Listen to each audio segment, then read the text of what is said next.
Good evening. Welcome to Vanguard News. I'm Matt Green. And I'm Mackenzie Hamilton. Here's our top stories. Career Services hosted a mini job fair on Gainesville campus on Tuesday, March 22nd. Students were encouraged to meet with business representatives from around the area. 38 booths were set up for companies from FX Logistics to Georgia Aquarium. Participants came with resumes in hand looking for an opportunity to work part-time, full-time, internship, or volunteer. Career Services holds a mini job fair once a semester, but offers help to students throughout the year, providing advising sessions, resume workshops, and career placement for students looking for work during their time at the university and after graduation. This week, local high schoolers spent some quality time with some of the dogs up for adoption at the Humane Society of North Georgia. But rather than walking or playing with the dogs, these kids participated in a new form of comforting, sitting and reading with the animals. According to the Humane Society manager, Samantha Threadgill, this type of one-on-one interaction has already gone a long way in calming their dogs down. Okay, so I don't know if you've noticed lately, there's a big trend in animal welfare for reading to the animals because it allows for companionship.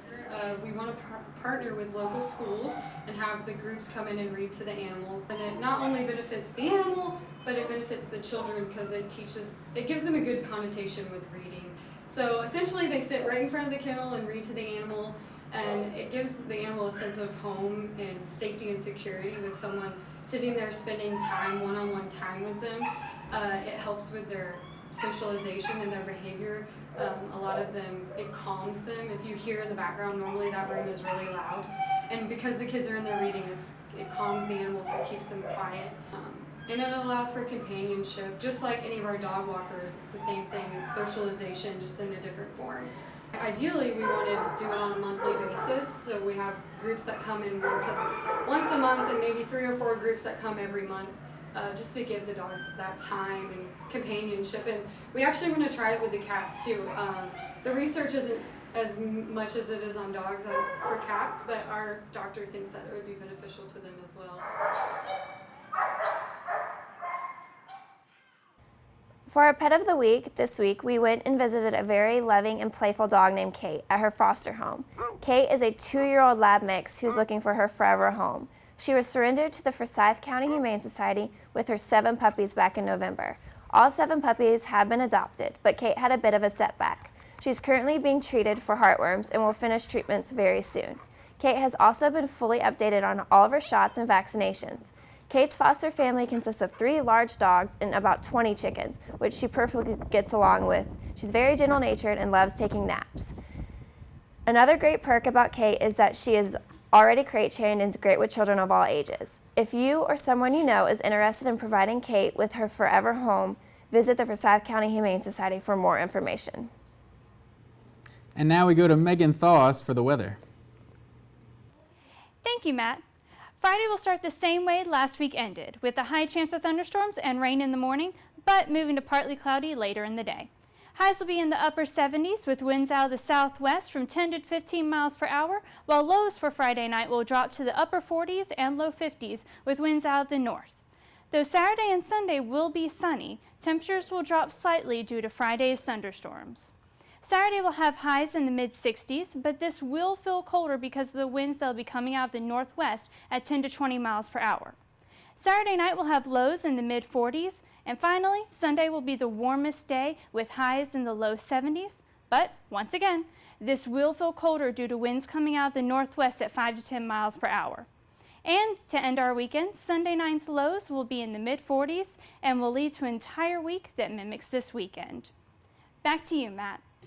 Thanks, Megan. The Northeast Georgia Medical Center hosted part 3 of their Wellness in the Kitchen series on Thursday, March 24th. The goal of the series is to educate the community and share great recipes while also having fun in the kitchen. The chefs created 4 meals in a cooking demonstration and passed them out to the group for the taste test. They passed out samples of barbecue chicken, a warm asparagus salad, a beet and goat cheese salad, and a salmon entree. You can join in the fun next month, April 19th, for the next class. The next class will focus on spring market flavors and is completely free of charge. Register at nghs.org to RSVP your spot.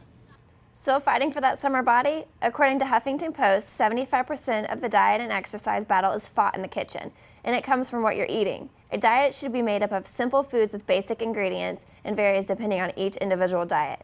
To help you on your fitness journey, this week's Fit is the New It segment is all about meal prepping.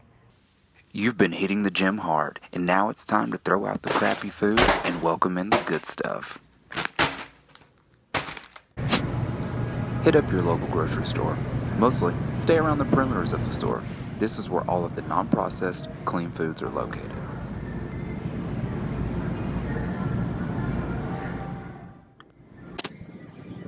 You can go with canned veggies, but it's always better to stick with the fresh stuff.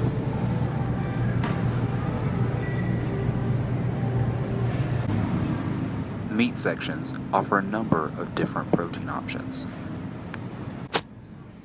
Do your best to stay away from breads. If your diet includes carbohydrates, stick to wheat or gluten-free pastas, like rice. Steer clear of the frozen food section. Most frozen, ready-to-go meals are packed with preservatives and high fats. And of course, no candy. After you've purchased your fresh foods from the market, get your meal prepping tools together. A scale, a measuring cup, and plastic containers are all you need. If your meal prep includes carbs, add either a half or a whole cup of your item. Measure or weigh your veggies. Precision is important whenever meal prepping, and nothing goes unaccounted for. The amount of protein ranges from 3 to 8 ounces, depending on the specifics of a diet. And you've done it. Store your prep meals until you're hungry or ready to hit the road. While you're enjoying your healthy, prepped meal, bask in knowing you're a member of the Fit Fam community. In sports, the North Georgia softball team hosted Lincoln Memorial University last Wednesday. The Nighthawks came into the matchup with a 16-4 record, while Lincoln Memorial came in at 4-14. Meredith Heyer started things off in the first inning when her 2-run home run put the Nighthawks up 2-0 for her first home run of the season.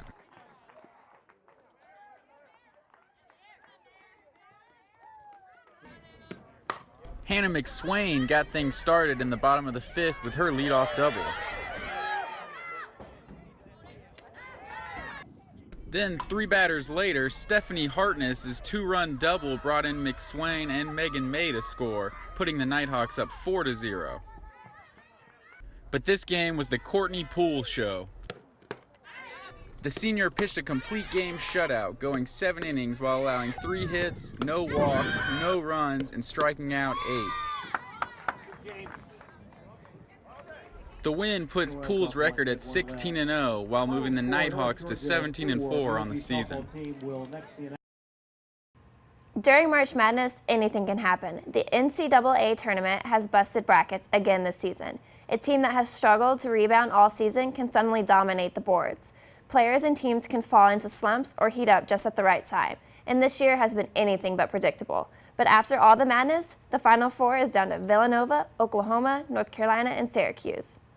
According to new research, TV and revenue for the NCAA men's college basketball tournament exceeded $1 billion last year. According to the sports gambling experts in Las Vegas, March Madness betting now tops Super Bowl betting. The state's legalized sports books typically see a $100 million jump in total basketball betting every March. You're more likely to win the lottery twice than to have a bracket filled out completely right. Villanova, Notre Dame, Virginia, and Oklahoma. Okay. I picked Oklahoma. I picked Villanova, North Carolina, and Syracuse. So your bracket played out pretty well this year? Yes, ma'am, it did. Who do you think will win the whole tournament? I think Oklahoma's going to win. Nighthawk Entertainment hosted student and faculty karaoke last Tuesday, March 22nd in the Gainesville Campus Student Center. Campus correspondent Maggie Dukes was on the scene to get the scoop. Today, the North Georgia Petting Zoo and Farm open to the public. As a guest, you can visit with and feed the new babies and meet some famous animals. It's a hands-on experience you will never forget. The most popular attractions are the Camel Encounter, Wildlife Walk, and the Reptile Show. You can also enjoy a ride through the zoo to view the camels, zebras, water buffaloes, and much more. You can check out the website northgeorgiazoo.com for more information on pricing, times, and upcoming events. Come out and enjoy the farm animals with your family and friends. Here in Dahlonega, Georgia, the North Georgia Zoo and Farm has opened its gates to the public. Every year around this time, the zoo opens Tuesday through Sunday from 10 a.m. till 4 p.m. The zoo offers plenty of attractions. To name a few, for various pricing, you can feed the farm animals, petting zoo, pony rides, wildlife walk, camel encounter, and reptiles.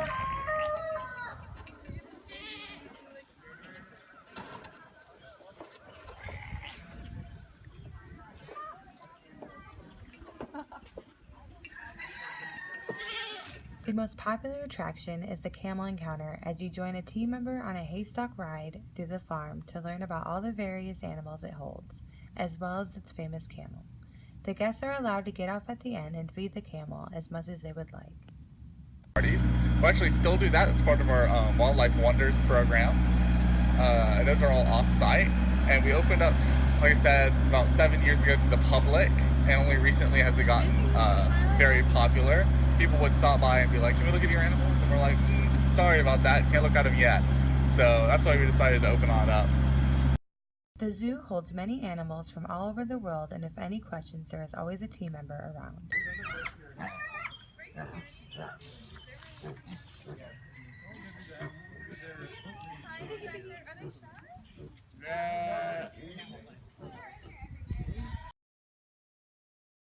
The Reptile Encounter is one of the guests' favorite attractions, as it shows various snakes, alligators, and creatures we never knew existed.